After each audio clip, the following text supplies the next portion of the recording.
antes de poner punto final, Christian Hudtvalcker. Mónica, ¿cómo estás? Muy buenas noches. Muy buenas noches. Bueno, hablemos de todos los involucrados y este tema que está francamente sólido del Ministerio Público, ¿no? A mí me parece que, bueno, en este documento, y claro que lo has mostrado justamente con la nota de Carlos Hidalgo, en este documento, me parece que si es que no ya pasan de una investigación preliminar a una preparatoria, porque a veces que tienen el caso bastante bien armado respecto de uno de los tentáculos de esta organización criminal que ha detectado, que es la hipótesis de la Fiscalía. Entonces, en este un tentáculo, digamos, ¿no? Uno de los tentáculos que es las coimas en el Ministerio de Vivienda, perdón, no las coimas, sino, digamos, los arreglos para hacerse de las obras, me parece que ese círculo está cerrado.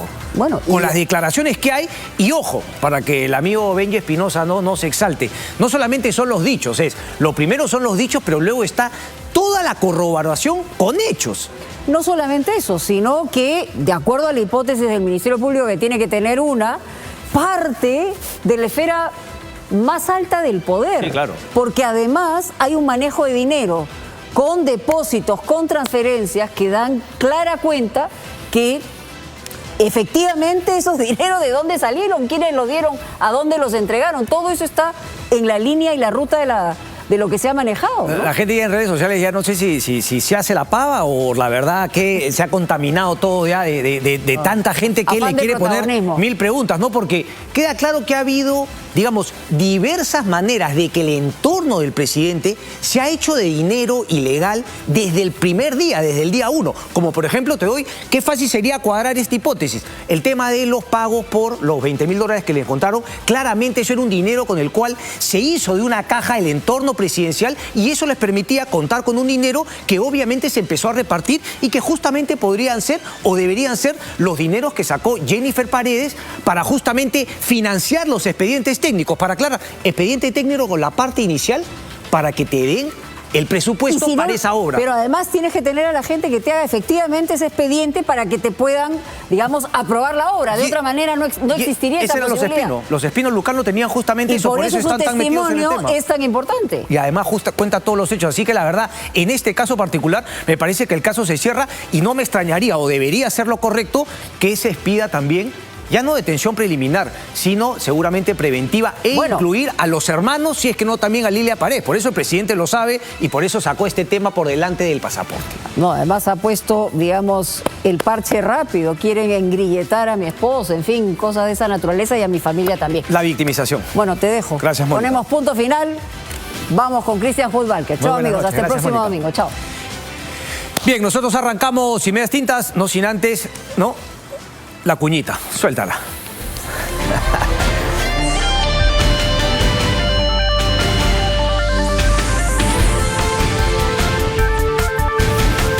Rápidamente, ¿no? Algunas aclaraciones para los que no entienden o finalmente no quieren entender. ¿Cuál es la importancia de, digamos, la información que se ha podido conocer gracias al pedido de prisión preventiva para Jennifer Paredes y también para Neniel Medina, alcalde de Anguía? Que ahí obviamente se recaba todas las diligencias, todas las declaraciones que se han podido lograr en estos días de detención preliminar. Uno no podría encontrar un mejor caso de una detención preliminar que ha funcionado desde el punto de vista que te detengo para confirmar, ¿no?, algunas hipótesis, algunos indicios, para recabar mayor información, y en esos interrogatorios que se dan durante la detención preliminar tienes a dos hermanos que se dan cuenta que son, digamos, la parte más débil de la pita, por donde claramente se va a cortar el tema, y deciden brindar información a la Fiscalía para salvar el pellejo y obviamente no solamente decirlo, sino a partir de ahí contar una serie de hechos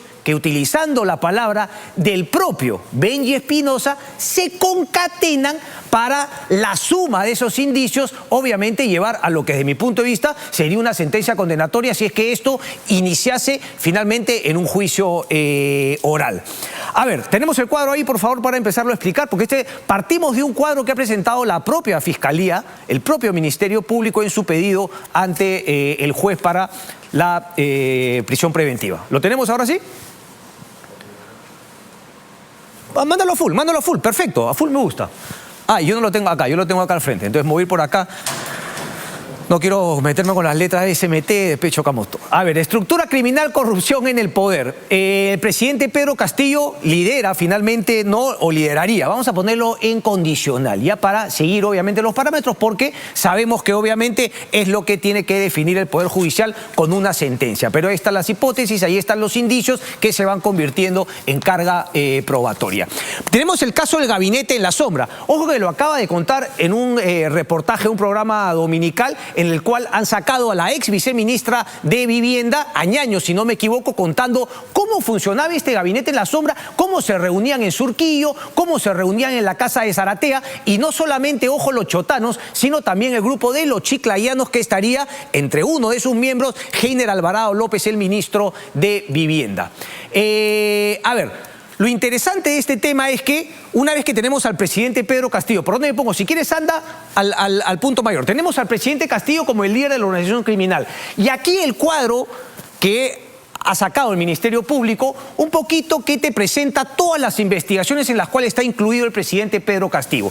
Juan Silva Villegas, Alcides Villafuerte, Samir Villaverde, aquí también está Karilyn López, y digamos todo lo que estaba en el Ministerio de Transportes y Comunicaciones, y también obviamente qué se originó con el puente Tarata. Aquí debe haber muchísima más información por conseguir. Luego, Heiner Alvarado López. Este es un poco el tentáculo, ¿no?, de la organización criminal que desarrolla la Fiscalía para pedir esta prisión preventiva, audiencia que, dicho sea de paso, se ha postergado para los próximos días, porque es cierto, la Fiscalía había, digamos, mandado documentación a último momento, dentro del plazo, parece, o fuera de él, pero se pusieron de acuerdo. Tanto Fiscalía como la defensa de los implicados se pusieron de acuerdo para tener más tiempo para poder revisar y continuar con la audiencia de prisión preventiva. Me centro en esto, entonces, no sin antes decir que aquí está el tema de Walter Ayala con los ascensos, el tema de Bruno Pacheco y la SUNAT, y Hugo Chávez, Bruno Pacheco y otros, Karilyn López también en el caso Petroperú. Me centro en este tema, el Ministerio de Vivienda, Heiner Alvarado López. La coordinadora de todo, yo aquí la pondría casi a la par con Heiner Alvarado, sería Lilia Paredes Navarro, y no solamente por lo que ha contado el señor Espino, sino que le compró un chip, ¿ok? Recibió dinero, se reunió con Lilia Paredes varias veces en Palacio de Gobierno, están las entradas, está la compra del chip y está obviamente los dineros que recibía de los hermanos de Lilia Paredes Navarro, hermanos también de Jennifer Paredes. Estos serían los lobistas. El mecanismo habría sido fácil. Hemos llegado al poder. ¿Cómo sacamos provecho de esto? Esta es una oportunidad que nadie se la había esperado del entorno cercano al señor Pedro Castillo Terrones. ¿Cómo sacamos provecho? Y comenzaron a ver cómo sacar provecho. Y obviamente la familia de Lilia Paredes también quería una tajada de toda esta gran torta, de todo este botín que es el aparato público. Jennifer Paredes, aquí me he puesto lobby con I, pero bueno, lobby con Y como quieras. Jennifer Paredes sería la lobista que por encargo de Lilia Paredes decía, bueno, ya sabemos cuál es el decreto de urgencia, ya sabemos a qué regiones, a qué distritos, a qué provincias va a ir la plata. Lo que tenemos que ir es buscar a esos alcaldes para decirles que nosotros vamos a ayudarlos a generar el expediente técnico y que una vez que el expediente técnico esté listo, cuando llegue al Ministerio de Vivienda, nosotros vamos a hacer el lobby, vamos a empujar con Heiner Alvarado para que se apruebe ese proyecto y la plata luego del Ministerio de Economía y Finanzas sea enviada al distrito o a la provincia, al municipio, si se quiere. Entonces, para que la gente entienda, los que se hacen los pagos también, ¿no? Expediente técnico fundamental para decir, bueno, esta es la obra que yo quiero hacer, este es el expediente técnico, se lo mandas al Ministerio de Vivienda, el Ministerio de Vivienda lo aprueba y de ahí se te habilita el dinero para que llegue al municipio. Eso es lo que habría llegado justamente en varias obras al distrito de Anguía. A partir de ahí es que le han ido dando plata a la obra a la empresa de los Espino Lucana. Y esa plata habría sido entregada, por ejemplo, a José Nenil Medina Guerrero, 2 armadas de $200.000. Estos son hechos, no dichos. Están las 2 armadas de $200.000 a Nenil Medina Guerrero, que era la coima, obviamente, por una parte de las obras, porque Nenil Medina Guerrero, como alcalde de Anguía, se había encargado de montar un show, una farsa con el comité de selección. Nunca seleccionaron absolutamente nada, nunca hubo un concurso real, todo estaba dirigido y armado para darle esa obra a la empresa de los Espino Lucana, que a su vez eran simplemente los testaferros de Lilia Paredes y de este sector cercano al presidente de la República, Pedro Paredes. Esto ha sido entonces, estos dos han sido, nuevamente, la parte más débil, si se quiere, de la pita, que en la detención preliminar los aprietan y deciden finalmente contarlo todo. Me parece fundamental, ¿no?, entender cuál es la figura de la detención preliminar. Por eso es que ellos quedan en libertad y ahora lo que se va a ver es la prisión preventiva para Jennifer Paredes y también para José Nenil Medina Guerrero. Nuevamente la pregunta, ¿qué va a pasar con David Paredes Navarro? ¿Qué va a pasar con Walter Paredes Navarro? Y también, ¿qué va a pasar con Lilia Paredes Navarro? Lo tiene claro el presidente Castillo y lo tiene claro el abogado Vinge Espinosa también. Por eso es que ellos se han adelantado, han querido poner el parche y han hablado respecto a este tema del pasaporte que, entiendo, a esta hora todavía no se habría entregado. Solamente para aclarar algunas cositas, porque Jennifer Paredes efectivamente hace depósitos en efectivo, además la sinvergüencería, digamos, ¿no?, la vulgaridad para la corrupción en esta organización criminal enquistada en Palacio de Gobierno, sale con la plata en efectivo. Palacio de Gobierno debe estar llena de plata en efectivo, seguramente. ¿Cómo le encontraron $20.000 a Bruno Pacheco? Sale con esa plata, camina unos pasos y en un banco de la Nación muy cerca del Palacio de Gobierno hace estos depósitos de 40.000 para Hernán Aguilar, 20.000 para Milagros del Pilar Rimarachín, Kelly Yolanda Vázquez unos 9.800, Susi Díaz Guamán 4.000 soles. En total, 28 depósitos en efectivo por 91.970 soles. Ese dinero, la verdad, no se sabe ni de dónde salió y finalmente no se sabe para qué lo manda a estas personas. ¿Habrá sido la coima que ella recibía y que finalmente le entregaba? Lo que sí queda claro era que Lilia Paredes, con una cantidad de dinero, también financiaba a Espino Lucano o algún municipio para que puedan presentar el expediente técnico. Recuerden esto, sin el expediente técnico no te van a soltar la plata. Y eso era lo que se dedicaba Espino y eso era justamente lo que buscaba Jennifer Paredes. Un municipio a la cual se le haya asignado un dinero para una obra y que necesite presentar el expediente técnico y luego tener la aprobación. Esa era la chamba por la cual Lilia Paredes, Jennifer Paredes y compañía habrían estado obteniendo dineros ilícitos. Ese es un tema, ¿ok? Vamos a ver qué pasa en estas semanas y sobre todo vamos a ver qué se decide con la prisión preventiva y también qué pasa con los hermanos y con Lilia Paredes. Rápidamente me voy a la liberación de Antauro Humala. Tienes los apoyos justamente de las imágenes, ¿no? Para mí, digamos, es una gran pregunta qué va a pasar con Antauro Humala. Déjeme centrarme, porque no le quiero dar más bola de lo que finalmente necesita. El hombre debe estar feliz buscándose en todos los canales a ver qué sale de él, a ver qué salió diciendo ayer que salió de Piedras Gordas. Lo que a mí me parece claro es que va quedando claro que este gobierno sí habría tenido un interés en liberar a Antauro Humala. Concuerdo con José Luis Pérez Guadalupe, también Marisol Pérez Tello, que finalmente el INPE sí tiene la capacidad de reducir la pena en base a este tema de los trabajos, si has estudiado en la cárcel, etcétera, etcétera. Pero también creo que tiene un punto Carlos Caro Coria y escuchaba también a Pacheco Mandujano decir que el único que puede decidir eso es un juez. Es decir, el INPE, vía una resolución, puede decir, oigan, señores, sí ha cumplido, por lo tanto, de los 19 años a los 17 años y no sé cuántos meses, creemos que ya cumplió con su pena. Pero de ahí a dejarlo en libertad sin que sea un juez quien finalmente dice, sí, señores, ese cálculo que han hecho está de acuerdo, ¿no?, a lo que nosotros creemos en el Poder Judicial, por lo tanto, como fue un juez quien le quitó la libertad, es un juez quien se la da. Justamente en ese análisis, me parece que ahí se ve la mano del gobierno de haberlo sacado, porque si el gobierno y Félix Chero, más allá de salir a decir, sí, esto se cumple, esto cumple la norma según el INPE, nos debería presentar el documento exacto para analizar cómo así ellos han computado y le han reducido este tiempo a Antauro Humala para que pueda salir en libertad. Ahora, cuando llegue el día, porque siempre llega el día, Antauro Humala iba a salir de prisión.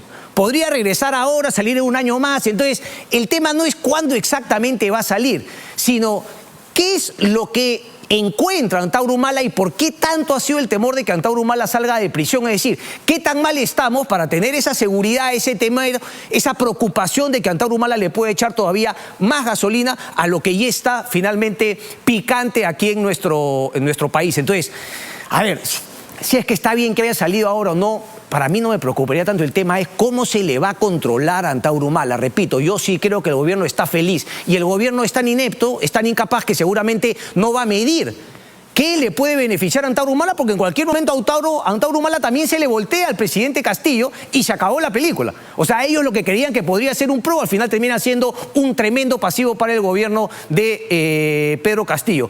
Lo digo sinceramente, ojalá que no.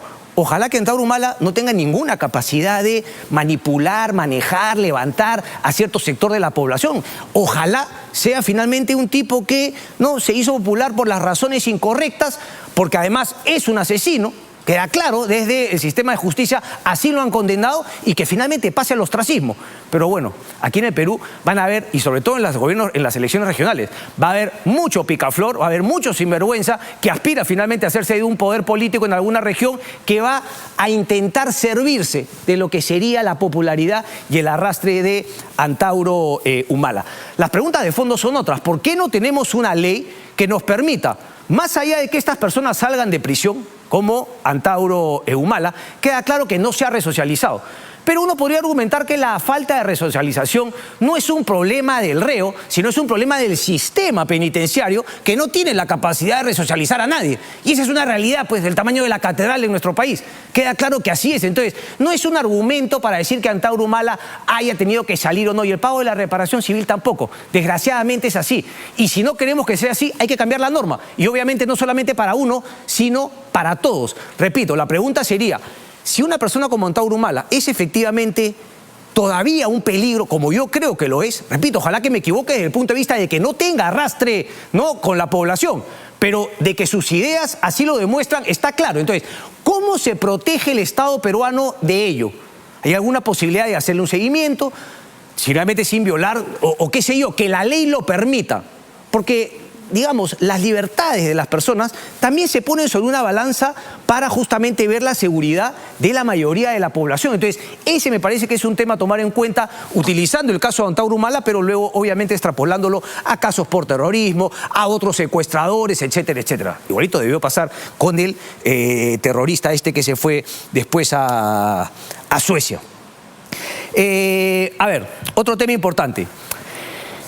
Ay, Dios mío, es que esto es difícil, ¿no? Porque hubo tanta gente, yo quiero creer pues que, no, incauta, tonta, romántica, pero bueno, parece que acá vuelan, ocultan el sol, sí, se ponen a volar aquí en nuestro país. El amigo del sur es la nota de Ricardo Uceda, que habla claramente de lo que ya tendría que ser una convicción no solamente política, sino al parecer también judicial, si es que el tiempo corre como debería correr en los plazos judiciales. Hablo de Martín Vizcarra y de lo que queda claro es un expresidente coimero. ¿Ok? Lo dice la nota de Ricardo Uceda, aquí lo leo. Así pues, ya puede creerse firmemente que Vizcarra es un coimero. Y hay unos agravantes que cuenta esta nota, que además está en el expediente, porque Germán Juárez Atocha ha logrado la colaboración eficaz de Juan Manuel Hernández, a quien ven ustedes, que, dicho sea de paso, en su momento fue también ministro de Agricultura en el gobierno de Pedro Pablo Kuczynski y asesor muy cercano de Vizcarra cuando luego llega a la presidencia de la República. Dos obras por las cuales habría recibido coima siendo gobernador regional de Moquegua. La primera, del consorcio Obraín Sastaldi, que dijeron haberle pagado 1 millón de soles para ejecutar un proyecto en Lomas de Hilo. Vamos a ponernos tipo Benji, ¿ok? Esto es solamente el dicho. En este caso, bueno, hay mucho más que dichos, pero vamos a centrarnos en el caso 2, que es donde José Manuel Hernández ha probado su testimonio, por el cual le han dado la colaboración eficaz y la ha librado. No va a ir preso.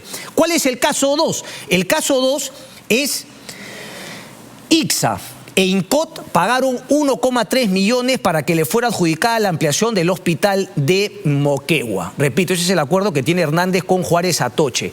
¿Qué ha podido probar? Chats, amistades, llamadas telefónicas. En el 2013, 156 llamadas entre Hernández y Martín Vizcarra. Ojo que la coima se había pedido en noviembre del 2013, cuando se realizó el pacto ilegal. 95 llamadas en el 2014. La concertación fue corroborada por la gente también de ICSA. No solamente José Manuel Hernández, está el señor Granados, está el propio Javier Jordán y también Fernando Castillo de ICSA. La nota también se pregunta, ¿hay pruebas de que el dinero fue pagado? Al respecto existen evidencias hasta para decir basta, dice Ricardo Uceda. Incluso le pagaban en partes y Martín Vizcarra insistía, pero como si en verdad estuviese cobrando una plata que se la debía, ¿no?, de toda la vida por un trabajo que él había realizado. ¿Qué manera de querer cobrar una coima? ¿Qué sinvergüencería? 2014, 2015, dice, el 25 de marzo le escribió el siguiente mensaje a Granados. ¿Alguna novedad sobre el pedido del amigo del sur? El amigo del sur, Martín Vizcarra, que insistía a través de Hernández. Hernández, hay que decirlo, también habría mordido la suya. Ese es el delito, justamente, que él reconoce haber sido intermediario de esta coima entre las empresas y Martín Vizcarra, y por eso asume su responsabilidad y lo cuenta todo y entrega las pruebas. Pero los agravantes vienen pero todavía mucho más. Recibía dineros de cantidades de 100.000 soles, 200.000 soles, etcétera. Está el chofer que cuenta que le llevaba la plata a las reuniones en la oficina de Hernández, en el departamento de Martín Vizcarra. Pero la máxima es que cuando ya era ministro de Transportes y Comunicaciones en agosto del 2016, imagínense, ¿no?, un ministro que había sido coimeado, el poder que siente respecto a estas empresas que seguían queriendo contratar con el Estado, dice, bueno, estas empresas que se han demorado en pagarme, a ver, ahora sí es que no me van a pagar la última cuota, yo siendo ministro de Transportes y Comunicaciones, y efectivamente Ixta dijo, ah, caramba, ya no me puedo hacer el loco con este exgobernador regional. Ahora es el ministro de Transportes y Comunicaciones. ¡Juá! Se le entregó su última armada. Cito a Ricardo Uceda. En fin, la Fiscalía llegó a saber de dónde salieron los 1,3 millones. Los ejecutivos de Ixta obtuvieron un proveedor que facturó 4 veces por servicios nunca prestados y luego ingresó el dinero a la empresa para que ésta pudiera tenerlo en efectivo. Es más, han podido encontrar la falsa facturación que realizó Ixta para poder contar con el dinero y podérsela dando en efectivo a Martín Vizcarra. Pero lo curioso es eso, ¿no?, que siendo ya ministro seguía cobrando la coima. Y lo peor, me parece que es y con esta termino, que es que cuando Vizcarra ya era presidente y cuando ya preparaba ese cierre del Congreso, ¿no?, con tintes de republicanismo y que mucha gente le aplaudió, es que yo quiero, es que la gente tiene que mirar atrás y decir, bueno, ¿en qué fallé? ¿Cuál fue mi error? Había una persona que candidateó, creo, al Congreso de la República con George Forsyth en las elecciones del año pasado, que en un momento tuiteó, este es el padre que todos quisiéramos tener. O sea, el cacacenismo peruano en su máxima expresión. Y otra de los grandes ejemplos de eso es esta popularidad que tuvo Martín Vizcarra. Martín Vizcarra lo sabía cuando decide disolver el Congreso. Es decir, ¿quién quita la posibilidad que el hombre dijo, bueno, hay que disolver el Congreso porque obviamente en esta situación lo que más me conviene es disolver el Congreso, meter una crisis política, efectivamente, y que pase piola lo que él ya sabía se manejaba en el Ministerio Público respecto de las coimas en su paso por el gobierno regional? Entonces, solamente queda esperar que el Ministerio Público termine de hacer su trabajo y obviamente se presente una acusación final y que el Poder Judicial haga su chamba y se declare una sentencia. Ahora, el tema político, el tema social de que la ciudadanía reconozca a Martín Vizcarra como un delincuente, esa es otra historia, porque la verdad, en el Perú no sabemos qué puede pasar. Vemos la cantidad de gente que le pone 80.000 peros a la situación de Pedro Castillo Terrones, el actual presidente de la República. Pero de que Martín Vizcarra, para quien quiera ver, para que tenga honestidad intelectual, es un corrupto. Ahí está la información. Martín Vizcarra. Vamos a ver qué dice George Forsyth, ¿no? Vamos a ver qué dice George Forsyth ahora que es candidato de Somos Perú. Dímelo, José. Vamos entonces con nuestro bloque electoral. Tenemos al candidato de Alianza para el Progreso, Omar Chejade, con nosotros. Doctor, ¿qué tal, Cristian? ¿Cómo está? ¿Cómo estás? Encantado de estar en tu programa. Adelante, por favor. Encantado, encantado. Veo que ha traído su plan de gobierno. Sí, lo hemos trabajado con un gran urbanista y un técnico como es Jorge Ruiz de Somocurcio y todo su equipo técnico. Ok. Así que bueno, estamos encantados de estar en esta fiesta democrática que es la campaña electoral de cara a la alcaldía de Lima, ¿no? Déjeme cambiar un poco el orden con lo que hice en la entrevista a Rafael López Aliaga la semana pasada, ¿no? Para después, obviamente, ir al tema de la vacancia de la política y del papel de APP. Empecemos entonces con lo que justamente ha traído, ¿no? El plan de gobierno. ¿Cuáles son los principales o los puntos más complicados que identifica en Lima Metropolitana y las soluciones que plantea? Mira, hay tres ejes importantísimos, ¿no? Lucha contra la delincuencia, contra la inseguridad ciudadana, Nuestro plan es también absolutamente social. Estamos priorizando como segundo eje el aspecto social, la generación de puestos de empleo. Y en tercer lugar, el transporte público, que lamentablemente es un caos. Lo que queremos hacer, Cristian, es integrar Lima. Lima lamentablemente está desconectada, está desintegrada y hay que democratizarla transversalmente, no solamente en el terreno del transporte público, sino también en la generación de empleo y, cómo no, también en la lucha contra la delincuencia, que todo se concatena. Si tú dejas pasar la justicia social, es decir, la generación de empleo, priorizar los hospitales, por ejemplo, repotenciar de la solidaridad, los polideportivos, los complejos deportivos, dejas a los ninis, que son casi 500.000 de chicos que acaban el colegio, que ni estudian ni trabajan, por eso se llaman ninis. Entonces estás fomentando indirectamente los vicios y la delincuencia. Ok, pero no se está mandando también en campos que finalmente la municipalidad no entre decir, usted no tiene capacidad para finalmente generar más empleo en Lima metropolitana. Sí tenemos. ¿Cómo así? Mira, el artículo 86 y siguientes de la Ley Orgánica de Municipalidades dice que el alcalde fomenta la actividad empresarial y el desarrollo económico, ¿sí? ¿Y cómo se puede generar puestos de empleo? Muy fácil.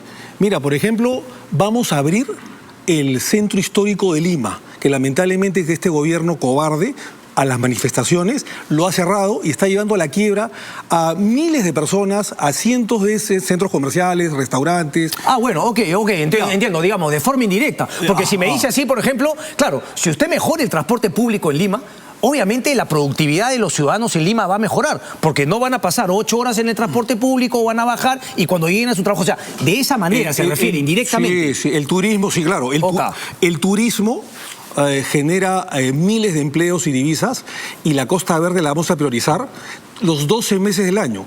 Es decir, a través de centros deportivos, centros culturales, ferias gastronómicas, pero llevando además lo que está en el plan de gobierno, es decir, funiculares, tecnología a la Costa Verde para que los turistas nacionales y extranjeros puedan llegar a la Costa Verde. Y esto te genera miles de puestos de empleo. Pero además, lo más importante, mi querido Cristian, las licencias de funcionamiento para las empresas. Mira, hay una corrupción de tal grado en las municipalidades que o no te dan la licencia municipal de funcionamiento o te piden requisitos o hay corrupción. Si nosotros priorizamos las licencias de funcionamiento a las grandes, pequeñas y microempresas y las medianas empresas, estamos generando miles de empleos. Cuando cae mi gestión, Dios mediante, Cristian, porque vamos a ganar el 31 de diciembre del 2026, aunque te sonrías. Claro. Ahorita vamos a entrar en las encuestas para que choque con la realidad. Pero vamos a generar, las encuestas es una fotografía del momento. Vamos a verla, claro. Vamos a generar 1 millón de empleos. Crear 1 millón de empleos cuando acabe nuestra gestión. Te lo aseguro, tenemos un equipo técnico que ha estudiado fácticamente la creación de 1 millón de empleos. Ok, pero nuevamente, talleres productivos. 1 millón de empleos a través de justamente hacer todo lo que sí está en las manos de la municipalidad. Pero por supuesto que sí. Si usted mejora el transporte, nuevamente se pueden generar más empleo. Si limpia y formalizar el turismo, a los informales, por ejemplo, a los ambulantes, hay más de 300.000 o 350.000. Ese tema, porque quiero que la gente se quede con un poco de ideas más concretas. ¿Qué va a hacer, por ejemplo, con los ambulantes? Mira, a los ambulantes hay que formalizarlos. Hay más de 70% de informalidad. Y si no quieren formalizarse, ¿cómo va a ser? Mira, el alcalde de Lima es el jefe de la ciudad, es el líder. Lima no necesita un candidato, Lima necesita un líder. Y el líder está para jefaturar, para consensuar. Y hay polos, ¿cómo voy a hacer? Hay polos económicos, estratégicos en la ciudad de Lima. Y no votarlos, como dice el señor Urresti, votarlos a la calle, despedirlos. Eso es lo que te genera delincuencia, más bien. Lo que nosotros queremos hacer es llevarlos a los polos económicos de Lima, que es muy grande, Lima Sur, Lima Norte, y te generamos miles de empleos. Te aseguro que con nuestra gestión y con el equipo que estamos llevando lo vamos a lograr. Ok, pero justamente ¿no? Una característica del líder es, digamos, no buscar el aplauso de corto plazo y finalmente tomar medidas que en su momento pueden ser poco populares, pero que luego el tiempo se encarga de poner en su justa medida. Entonces, le hago nuevamente la pregunta, aquellos que no quieren, o por ejemplo en el transporte público, aquellas personas que no quieran salir del negocio, que no quieran formalizarse, que no quieran volverse parte del orden, sino que quieran seguir lucrando en este caos, ¿cuál va a ser la postura de Omar Chejade si es que es elegido alcalde? Mi postura será firme, porque tendemos varios ejemplos. El ejemplo del orden de Alberto Andrade, el ejemplo de las obras de Luis Castañeda, pero también el ejemplo social de Alfonso Barrantes, Frejolito, ¿no es cierto?, que fortaleció, creó el vaso de leche, las organizaciones populares, las ollas comunes, y te vuelvo a repetir, nuestro programa será de lucha contra la delincuencia, contra la inseguridad ciudadana, pero fundamentalmente priorizaremos todo el aspecto social, no solamente en generación de empleo, sino también priorizar todo lo que son hospitales de la solidaridad, repotenciarlos, que lamentablemente por envidia o celos de los demás alcaldes luego de Castañeda se lo han traído abajo de manera miserable, diría yo. Pero también los complejos deportivos. Un poco como Porky, digamos, reivindica la gestión de Luis Castañeda Locio. Reivindico las cosas que tengo que reivindicar. ¿Qué son? Pero por favor, las escaleras de la solidaridad, los hospitales solidarios y las obras de infraestructura. ¿Y cuáles no reivindican? Bueno, hay temas de investigación por temas de corrupción que evidentemente, lamentablemente por su muerte quedaron ahí pendientes, ¿no es cierto? Pero por ejemplo, en el caso de Luis Castañeda Locio, ¿qué le parece que fue, digamos, su postura respecto a la reforma del transporte y qué le pareció el tema de Susana Villarán en la reforma de transporte? Lo que queda claro es que ninguno solucionó el problema y más bien lo acentuó. Hoy el problema del transporte público en Lima está cada vez peor. Entonces, ¿cómo se soluciona eso? Y usted, ¿cómo se para frente a esas dos posiciones distintas que tuvieron cada uno de los mencionados de cara al transporte público? Cristian, no te cuento de la señora Villarán porque fue un caos, ¿no? Tuvo una actitud absolutamente impávida, impertérrita con la ciudad, entonces no te lo puedo contar. Y más corrupción, ¿no? En el caso de Castañeda, a mí me parece que hizo bien en una primera fase con el Metropolitano, que fue de alguna manera el ejemplo de los Transmilenios de Bogotá.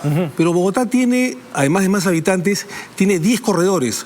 En Castañeda solamente tuvo 1. Y creo que el error ahí de Castañeda fue no priorizar los trenes eléctricos. Lo que nosotros tenemos que hacer en Lima, Cristian, es la priorización del transporte público masivo, del tren, de los metros. Y lamentablemente hay temas que se han quedado pendientes por corrupción o por desidia o por lo que fuera. La línea 2 del metro de Lima, por ejemplo. Ese es un contrato que se firmó en el gobierno de Humala con un consorcio español, adendas de por medio, de corrupción de por medio, que debió terminar el año 2019, que unía a Ate al Callao, 38 kilómetros, un tren subterráneo, 25 metros hacia abajo. Y está en el 20%, se ha quedado en Lima Este, y todavía no se sabe cuándo eso va a terminar. Eso descongestionaría grandemente el caos. Pero entonces, ¿qué me está diciendo? Que finalmente el problema de transporte en Lima en verdad no soluciona la municipalidad, sino el gobierno central con grandes obras como el metro. Pero por supuesto, pero no solamente es el gobierno central. Te vuelvo a repetir, es la municipalidad. Porque quien jefatura y quien lidera la municipalidad es el alcalde. Y por supuesto que se tiene que exigir a la Comisión de Alto Nivel de Tren Eléctrico y por supuesto que al gobierno central a través del transporte y comunicaciones pero si hay algo concreto que la municipalidad maneja, que es el tema, por ejemplo, del Metropolitano y el tema de los alimentadores. Y ahí quiero preguntarle directo si es que finalmente está, digamos, listo para hacer tortilla, romper huevos. Es decir, hay mucha gente, y sí, quizá va a ser un costo social en el corto plazo, pero que va a tener que dejar lo que hace actualmente para buscar otro rubro, porque finalmente hay que sacar a esas 80.000 combis y cientos de cústers. Hay que ordenar. Entonces, ¿quién va a hacer eso? ¿Quién asume ese costo político? La Municipalidad de Lima, pero por supuesto. Y si hay que romper tortillas, lo vamos a hacer. Nosotros no hay que romper huevos para hacer tortillas, no rompa la tortilla. Escúchame, nosotros no vamos a tener miedo ni nos temblará la mano para romper huevos o hacer tortillas o viceversa. Nosotros vamos a ser firmes con el caos y evidentemente en Lima existe una desconexión. No puede ser posible, Cristian, que si te quieres ir de Lima Norte o a Lima Centro o viceversa, te demores 2 o 3 horas y la gente pierda tiempo en ir a su trabajo. Son horas, hombre. Y para ir a visitar a sus familiares puedas demorarte 3 o 4 horas. El tema de la tuburización finalmente, ¿no? Y de la densidad en Lima, digamos, ¿cuáles son los polos que se van a buscar para descongestionar lo que claramente, digamos, ya no aguanta más en Lima? Hay una zona que finalmente va a reventar. Entonces, ¿cuáles son finalmente, tiene alguna visión respecto de la zona sur, de la zona norte, etcétera? ¿Cómo descongestionar? Mira, hay que destrabar, por ejemplo, un caos es Lima Este, la Ramiro Prialé. Se ha quedado lamentablemente en Ate, en Vitarte, y esto debería llegar hasta el puente de Los Ángeles. Este es un tema de expropiaciones que ha llegado al 85% y falta un 15%. Es decisión política, tanto de la municipalidad con el gobierno central terminar esta obra. Es un caos terrible. Pero ahí me está hablando de transporte nuevamente. Pero está hablando de transporte, yo les estoy hablando, por ejemplo, no sé, desarrollar ciudades alternativas, sostenibles, en la zona, en las pampas, por ejemplo, del sur, en las pampas de la zona norte, y justamente cuidar esos polos verdes que tenemos, por ejemplo, en el Valle del Urí, en el Valle del Río Chillón, etc. Entonces, ¿tiene un plan respecto de eso? Sí, y lo tenemos en el plan de gobierno. Y te quiero decir algo más. Hay que aprovechar las laderas del río Rímac, que lamentablemente están absolutamente contaminadas. Nosotros queremos hacer lugares turísticos en los ríos que cruzan Lima y que lamentablemente han sido desaprovechados y donde se botan residuos sólidos y evidentemente lo han contaminado. Nosotros queremos imitar, no como dice el señor López Aliaga, que Lima va a ser potencia mundial o es potencia mundial. Eso es una barbaridad, dicho sea de paso, porque Lima ni es una potencia mundial ni lo va a ser en 4 años, pero sí podemos crecer bastante para salir de los grandes problemas y del retraso que tiene la ciudad de Lima. Lima es una capital marina y que lamentablemente no hemos sabido aprovechar en estas últimas décadas ni las áreas verdes ni los complejos deportivos que deberían funcionar los 12 meses del año en la Costa Verde, por ejemplo. Y queremos aprovechar. Mira, un gran ejemplo es la ciudad de Medellín. En la ciudad de Medellín es cierto que hay 5 millones de habitantes aproximadamente. Hay un metrocable que cruza toda la ciudad en tiempo real, 25 minutos o media hora, y circulan cientos de miles de personas. Eso es lo que nosotros queremos hacer, que sea una ciudad moderna, una ciudad rápida, una ciudad integrada, una ciudad que mira al futuro. No necesariamente que sea una ciudad, como se habla el señor López Aliaga, de manera hiperbólica, que sea potencia del mundo, porque para ser potencia del mundo tiene que ser París, o tiene que ser Madrid. ¿Cómo va a financiar? ¿Cuál es el presupuesto actual de la municipalidad y cómo piensa financiar finalmente? Mira, el presupuesto de la municipalidad anualmente llega aproximadamente a 500 millones de dólares, unos 2.000 millones de soles. Si juntan los 42 distritos, son aproximadamente unos 5.000 millones de soles, ¿correcto? Bueno, nosotros queremos primero financiar todos estos proyectos a través, uno, de las APPs, las asociaciones públicas privadas. ¿Podemos hacerlo? Sí, podemos hacerlo. 2, evidentemente exigiéndole al gobierno. Lima tiene un régimen especial, Cristian. ¿Y cómo va a trabajar? Perdón, termina. Lima tiene un régimen especial por ser capital, así como las fronteras. Tenemos que exigirle al gobierno más presupuesto. Lima, lamentablemente, es una de las capitales de América Latina, para no decir de Europa, que menos presupuesto tiene. Sí. Entonces, es evidente que tenemos que exigir más presupuesto, pero también a recurrir a la banca multilateral. ¿Cómo crees que, por ejemplo, Castañeda hizo esta buena obra del Metropolitano? Con un crédito a bajo interés del Banco Mundial. Pero está hablando muy parecido a Rafael López Aliaga. No, está bien, no digo, le comento nada más. Yo estoy sobrio, por si ¿Tienes, por favor, esas son palabras graves, ¿ah? No, estoy sobrio acá. ¿Pero usted cree que es Rafael López Aliaga? No, lo que pasa es que el señor López Aliaga dice de que Lima va a ser potencia mundial y después está ofreciendo 30.000 patrulleros a la Policía Nacional cuando él va a ser alcalde. Él no va a ser ministro del Interior, él va a ser alcalde de Lima. Pero él también plantea el tema del financiamiento para ello y que también finalmente lo podría comprar la Municipalidad de Lima. Pero no para la policía. Pero finalmente sino para el serenazgo, por supuesto. Porque Lima, te vuelvo a reiterar, Lima no necesita un sheriff como el señor Urresti, un comisario o un ministro de Interior. Lima necesita un alcalde, un líder, alguien que jefature la ciudad. Mucha gente se preguntará, claro, ¿no? Está Omar Chejade hablando de sus propuestas y súbitamente ha empezado, ¿no?, a chancar a López Aliaga y a Daniel Urresti. ¿Tienes el cuadro de la encuesta? Premia la pausa, por favor, José. Después del corte vamos a analizar si es que, claro, ¿no?, hay un correlato, digamos, en esta chancada que plantea el candidato Omar Chejade de Alianza para el Progreso, que dicho sea de paso me ha reivindicado a varios alcaldes de varios partidos, pero no me ha reivindicado a nadie de APP ni a César Acuña mucho menos. Pausa y venimos. Estamos hablando de Lima.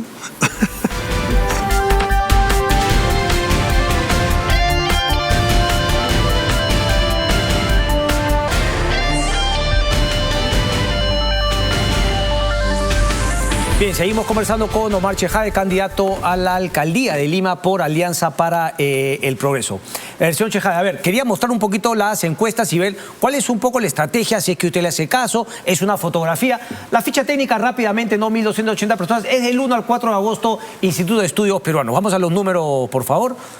Porque también comento la de Ipsos, que solamente la leo. Daniel Urresti, 25.4, López Aliaga, 22, George Forsyth, 13.3 y Omar Chejade con 2.7. La última de Ipsos que salió esta semana daba Urresti 26, 22 López Aliaga, Forsyth 11 y 4 entre ellos usted con 2 puntos. Ojo que también te faltó leer CPI, ¿no? Que me da 4.3 o algo así, ya en cuarto lugar, y la de Índice con 9 o 10% que me da tercero. Pero en fin, las encuestas, Cristian, son una fotografía del momento. Finalmente, nosotros hemos comenzado no hace mucho, no tenemos este poder económico que tiene los otros primeros 2 candidatos, que además, dicho sea de paso, y que están invirtiendo en paneles y en unas campañas publicitarias terribles. Pero te quiero decir lo siguiente, pero tienen año y medio. Alianza para el Progreso. Pero tú ves paneles míos, hay muy poco. No digo, pero dinero tiene, no lo está financiando, César Acuña no está financiando. Es una campaña franciscana, es una campaña austera, los puedes ver, digamos, en todo Lima. Digamos, son campañas de redes, del puerta a puerta. El día de hoy he estado en Caraballo, ayer en San Martín de Porres, el otro día he estado en Ate, después en San Juan del Lurigancho, en Comas, en fin, en San Juan de Miraflores. ¿Pero por qué no invierte César Acuña? ¿No apuesta por usted? ¿No le tiene mucha fe? Sí, obviamente que el partido está apostando, lo está haciendo de a poco, pero no es una campaña millonaria, digamos, de un festival de dinero. Pero lo que te quiero decir es que los primeros 3 candidatos lamentablemente ya han tomado Lima como premio consuelo. Es decir, los derrotados en las elecciones del 2021 son hoy día los que han tomado a Lima como repechaje para ganar las elecciones. Y Lima no se merece esto. Lima se merece a un candidato, a un líder político que quiera solucionar los grandes problemas del país. Y no porque perdieron las elecciones el año pasado, ahora quieren... Pero refresque la memoria. ¿Usted tampoco no candidateó en las elecciones pasadas? ¿A la presidencia de la República? No, al Congreso de la República. No, si no se podía. ¿No candidateó al Congreso de la República? No, yo candidateé al Congreso y salí electo el año 2020. Y yo no pude postular el año 2021 al Congreso de la República. Entonces, yo lo que critico es que Lima no puede ser entregado como un premio consuelo a los perdedores digamos, es parte de la estrategia de las elecciones generales. Pero Lima no se merece esto, pues. Lima no es el repechaje de los perdedores de las elecciones generales del 2021. Déjame plantearla ahora un poquito más allá de la lectura que usted hace. ¿Cuánto cree que tiene que ver, digamos, las encuestas que hablan respecto de la posición frente al gobierno de Pedro Castillo? Sobre todo aquí en Lima, donde es masivamente el rechazo a Pedro Castillo, no así en otras regiones del Perú. Y justamente el papel que ha cumplido Alianza para el Progreso, digamos, poco claro, poco contundente, digamos, melifluo, a veces sinuoso, de aquí para allá, sobre todo César Acuña y los congresistas de Alianza para el Progreso. Entonces, si es que cree que eso le quita posibilidades a usted. No, porque en primer lugar entiendo que César Acuña ha pedido la renuncia del presidente Castillo ya hace varias semanas, y la semana pasada ha señalado que va a pedir la moción de vacancia con 87 votos. Pero coincidirán que pedir la renuncia es un saludo. Pero es un gesto político. Y la semana pasada ha señalado que se va a presentar una moción de vacancia y que tiene que haber mínimo 87 votos. Pero más allá de eso, y tú lo tienes que reconocer, mi querido Cristian, yo he sido uno de los más críticos de este gobierno, no desde ayer, no desde el mes pasado, no, desde el día 1 que se inició el gobierno de Castillo, por corrupción, desde el primer gabinete donde estaba... Justamente por eso le hacía la pregunta. Crítico, pero por favor. Pero me imagino que entonces que también podrá ser crítico con Alianza para el Progreso y el papel que no se acercó a lo que usted planteaba frente al gobierno. He sido crítico en el comité político contra la bancada de Alianza para el Progreso. Incluso ya hay 4 congresistas que se han retirado, 1 expulsado, y creo que la bancada se ha ido retirando. Creo que ha sido un acierto el haber elegido a Lady Camones, que desde el primer día mostró una actitud firme contra el presidente Castillo. Y yo he dicho desde hace casi un año que el presidente Castillo debe ser vacado desde agosto del 2021, desde que puso el gabinete del terror a un canciller que tenía las manos manchadas de sangre como Béjar, apellido prosenderista, a una ministra de la Mujer que además tenía a su esposo preso por emerretista, y a una gente que además estaba lucrando con el país, con gente que estaba metida en corrupción. Su ex esposo, para ser exacto. Ya, su ex esposo. Entonces, no, a mí me parece que es un tema que se tendría que tocar, pero lo estoy diciendo. Mi actitud en entrevistas, columnas políticas, en el calle a calle, en el tú a tú, siempre fue contra este gobierno, contra el gobierno de Castillo. Y felizmente, lamentablemente el tiempo me ha dado la razón. Pero más allá de eso, ya no es tiempo de discutir si él dijo que no o yo dije que sí. Yo creo que es momento de mirar hacia adelante. Y creo que el Congreso de la República, si tuviera ¿Hay niños un en ápice, APP, la bancada de APP? No lo sé, no pongo las manos al fuego. Espero que no. Hay más, lo que sí sé es que hay más niños en el Congreso. No solamente son OCE, son Popular. Hay niños en otras bancadas. Podrían haber en APP, no pone sus manos al fuego. Entonces, ¿por qué cree que demora tanto César Acuña en tomar esta posición y finalmente invocar a su bancada a que tome esta posición? Y nuevamente, claro, me dirán, pero es una entrevista para el tema de la candidatura, pero, pero creo que este es un tema fundamental, porque aquí en Lima, sobre todo, mucha gente va a tener en cuenta la postura de cara al gobierno de Pedro Castillo. Mira, perdón que le añada algo, porque está el tema todavía, Omar, de la Universidad César Vallejo y el tema del plagio. O sea, ahí no hay una postura política, o sea, ahí fue claramente una complicidad, si se quiere, en lo que claramente había sido un plagio. ¿O me equivoco? ¿Usted qué piensa? Probablemente fue mal aconsejado, probablemente, pero en todo caso, una cosa es la universidad. César Acuña. Puede ser, por la gente de la universidad, pero una cosa es la Universidad César Vallejo, una cosa es la bancada de APP con los errores y aciertos que ha tenido, y otra cosa es la candidatura de Omar Chejade por Lima y los 42 candidatos a las alcaldías distritales. Nosotros tenemos una autonomía, tenemos el respaldo, por supuesto, del presidente César Acuña, y nuestra autonomía va incluso hasta criticar al propio Congreso de la República y a la propia bancada. He sido yo muy crítico en los comités políticos con ciertas decisiones y ciertas votaciones de APP, y no solamente de APP, sino en general del Congreso de la República. El Congreso debió vacar hace tiempo a Castillo, y lo estoy diciendo porque no solamente critico, sino que como abogado y como político trato de dar una salida a esta inestabilidad política, que es...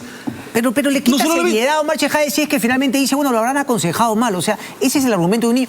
Me recuerda a los que finalmente protegen a Pedro Castillo, ¿no? Bueno, será su esposa, serán sus sobrinos, él no tiene nada que ver. O sea, eso de consejo, o sea, tampoco habla bien de que, claro, critique a la bancada, critique a algunos congresistas, pero a César Acuña me diga, señor Chejade, que lo aconsejaron mal. Mira, en todo caso, en este tema, yo he sido absolutamente crítico al señor Castillo. La universidad puede decir cualquier cosa. Entiendo que después la universidad se ha rectificado y ha dicho que la tesis ha sido un plagio, y lo dijo creo que semanas después. Pero más allá de eso, lo que yo estoy haciendo el día de hoy, más allá del tema de la campaña municipal, es dar soluciones políticas al país. Y pasan por la vacancia presidencial por incapacidad moral permanente al Castillo. Si esto no lo quieren entender o no hay los votos, hay otro recurso que el Congreso no puede mirar de costado. ¿Qué es? Que es la reforma del reglamento del Congreso, artículo 89, inciso pues está de acuerdo en reducir los Pero votos. por supuesto, porque reduciendo los requisitos, la valla de la votación de 2/3 a 66, por ejemplo, se pueden lograr, y porque además reformar el reglamento del Congreso no se necesita una votación hipercalificada de 87 votos en 2 legislaturas consecutivas, sino se necesita una legislatura y mínimo 66 votos que este Congreso lo tiene. ¿Así lo dejamos? Bueno, entiendo que la señora Dina Boluarte también debería ser destituida por los delitos que habría cometido. Pero y después, si es que ganase otro candidato... Elecciones generales. No, yo sé, pero ¿nos quedamos con esa posibilidad de vacar con únicamente 67 votos? Lo que pasa es que esos requisitos fueron una exhortación que dio el Tribunal Constitucional en la época de Javier Alorandini, sí, claro, que le tira una exhortación, que le tira un salvavidas a Toledo cuando tenía una impopularidad de 7-8%. Bueno, toman 87. Fujimori... Marianela Ledesma lo quiso llevar a 100, pero finalmente no le hicieron caso. Para salvarlo a Vizcarra. 67. Para salvarlo a Vizcarra, ¿no? Una pregunta final porque el tiempo me gana. Si es que finalmente no se diera este tema de la vacancia, ¿usted cree que la situación amerita irse al adelanto de elecciones?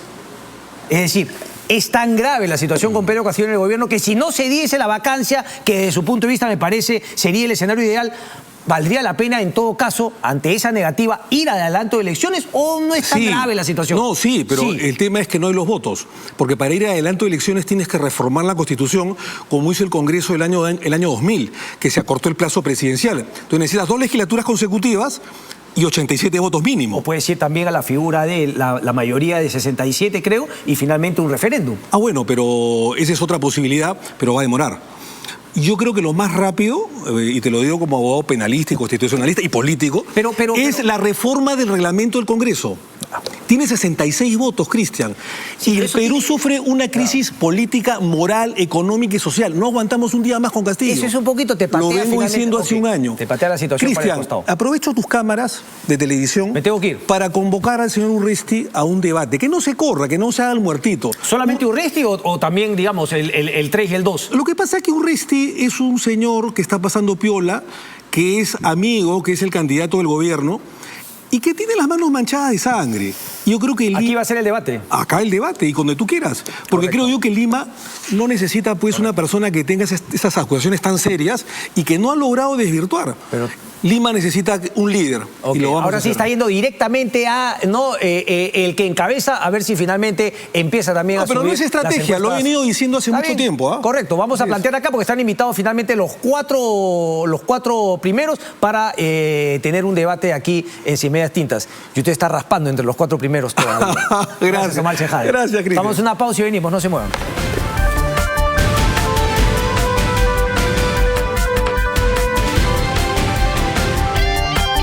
En la